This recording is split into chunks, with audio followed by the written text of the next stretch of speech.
ద్రౌపది స్వయంవరం. ఏకచక్రపురం. పాంచాల రాజు తన కూతురు అయిన ద్రౌపది స్వయంవరం ప్రకటిస్తాడు.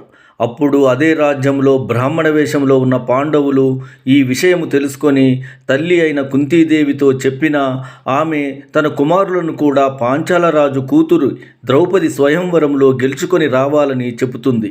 దేశ దేశాల నుంచి చాలామంది రాజకుమారులు ఈ స్వయంవరములో పాల్గొంటారు.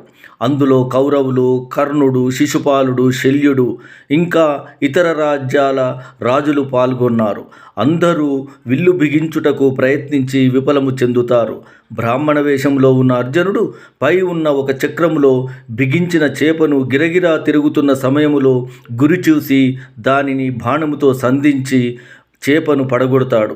ద్రౌపదిని వివాహమాడుతాడు. అటు పిమ్మట స్వయంవరము తరువాత అర్జునుడు ద్రౌపదిని తీసుకొని ఏకచక్రపురం వెళ్ళి అమ్మా నేను ఏమి తెచ్చానో చూడు అని అనగానే కుంతీదేవి చూడకుండానే నీవు ఏమి తెచ్చినను 5గురు సమానముగా పంచుకోండి అని చెబుతుంది.